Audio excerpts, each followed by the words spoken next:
The whole Land Cruiser family has sold over 10 million units globally since the original, which debuted in 1951.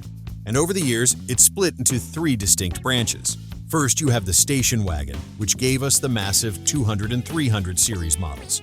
Then you have the heavy-duty variant, which is the immortal, bare-bones 70 series. And finally, you have the light-duty variant, the Prado. So buckle up, because this is everything there is to know about the Toyota Prado.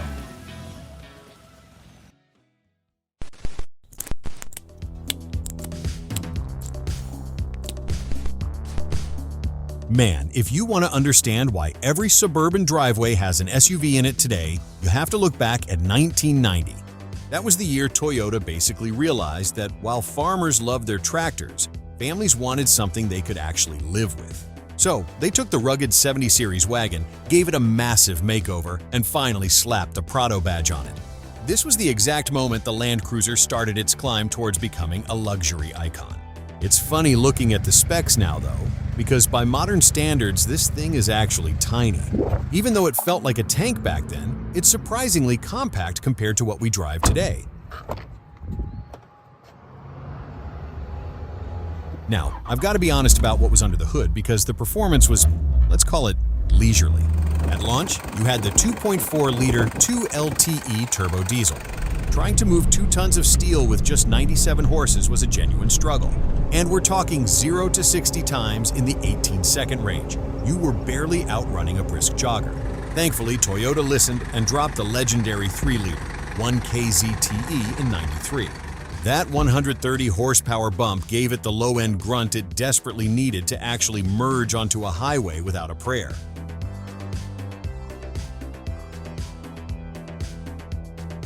And whether you chose the 5-speed manual or the 4-speed auto, you still got that bulletproof part-time 4-wheel drive system that made the Land Cruisers famous in the first place.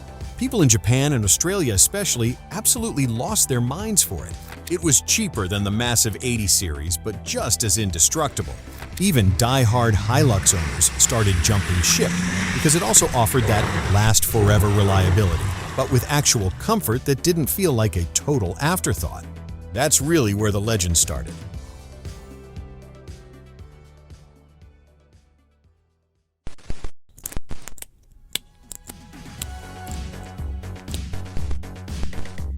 So, picture this. It's 1996, and the SUV craze is officially exploding. That's when the J90 hit the scene. And honestly, this might be the most important generation ever. It completely separated its design language and chassis architecture from the heavy-duty 70 series. And for decades, the Land Cruiser had solid axles front and rear, period. Hardcore off-roaders worship those for rock crawling. But let's be real, on the road, they ride like a tractor. So, Toyota made the bold and pretty controversial call to ditch these for an independent front suspension. While the purists were losing their minds, it was actually a genius move, since 95% of buyers were staying on the pavement anyway. The steering got sharp, the bumps just disappeared, and it finally felt like a modern car instead.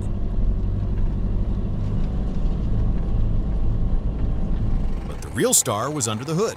They dropped in a 3.4-liter 5VZF EV6, and suddenly, the Prado was actually fast. 0 to 60 in about 10.4 seconds, which was seriously impressive for a ladder-frame SUV back then. If you wanted something simpler, they added the 2.7-liter 3RZFE 4-cylinder, an engine so tough it basically refuses to die. On the diesel side, the 1KZ stuck around with some nice intercooler upgrades, but later on, we got the 1KDFTV D40 engine, and Toyota ended up offering over 60 different configurations in Japan alone, including full-on camper specs.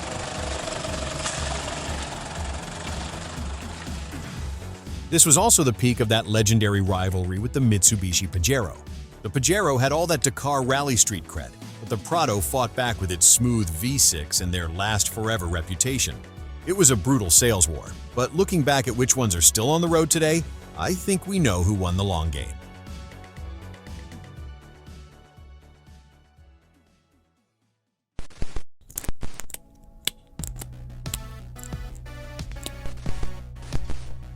Imagine trying to find an off-roader in 2002 that actually felt like a luxury car inside. It was a pretty tall order back then. But with the J120, everything changed.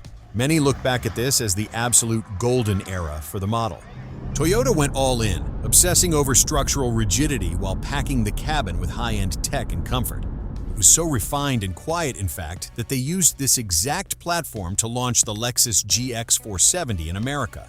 So, while the US was paying over $60,000 for the V8 Lexus version, the rest of the world was getting the Prado for way less, making it the ultimate high-value luxury alternative.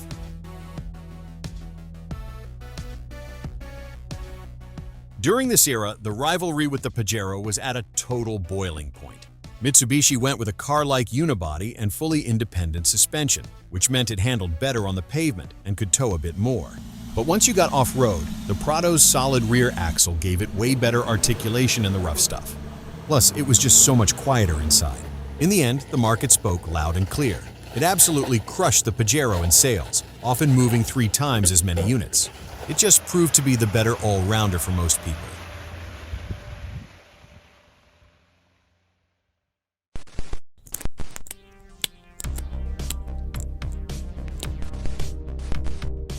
Alright, so let's talk about the marathon runner of the family, the J150.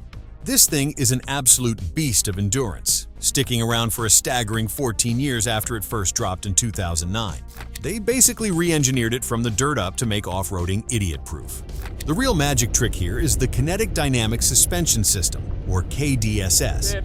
It's this brilliant hydraulic setup that keeps your sway bars stiff so you don't tip over on the highway. But the second you hit a trail, it effectively disconnects them to give you insane wheel articulation. Of course, to stay relevant for 14 years, it had to change its outfit a few times. We saw its first facelift in 2013 with those teardrop lights. But the big glow-up happened in 2017, when they ditched that polarizing look for a more aggressive one.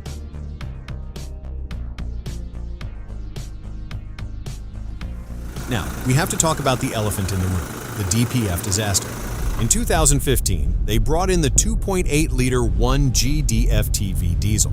It was smoother, quieter, and eventually got a power bump to 204 horses in 2020, which finally made the Prado feel quick. But those early versions from 2015 to 2018 triggered a massive class action lawsuit. The diesel particulate filter, or the DPF, which is supposed to burn off soot, just didn't work right during city driving. They eventually fixed it with manual burn-off switches and software updates, but it definitely left a mark on their unbreakable reputation.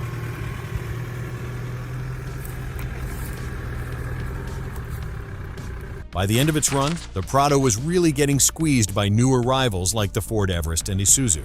The Everest Sport, with its V6 diesel, would absolutely smoke the Prado in a drag race and could tow a bit more. But here's the kicker.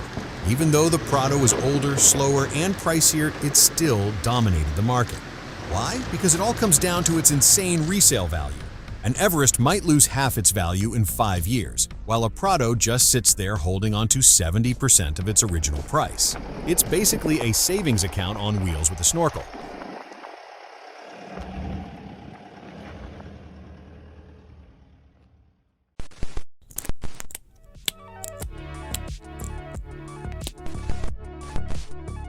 After the J150 stuck around for 14 long years, Toyota finally pulled the curtains back on the 5th generation in late 2023. Now, the naming can be a bit of a head-scratcher depending on where you are. In the US and Japan, they've actually ditched the Prado badge and are just calling it the Land Cruiser. But if you're in Australia or Europe, it's still the Prado we know and love. They went with a back-to-basics vibe this time. And honestly, I'm obsessed. It's unapologetically boxy with that flat windshield and a heavy retro aesthetic.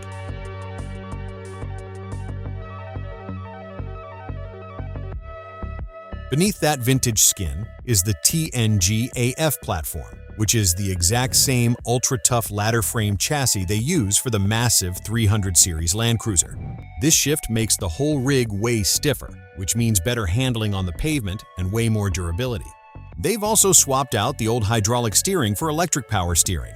And for the suspension nerds, they've ditched the complex hydraulic KDSS for a simpler SDM, stabilizer with disconnection mechanism. Now, you just hit a button on the dash to electronically disconnect the front sway bar for maximum flex when things get technical.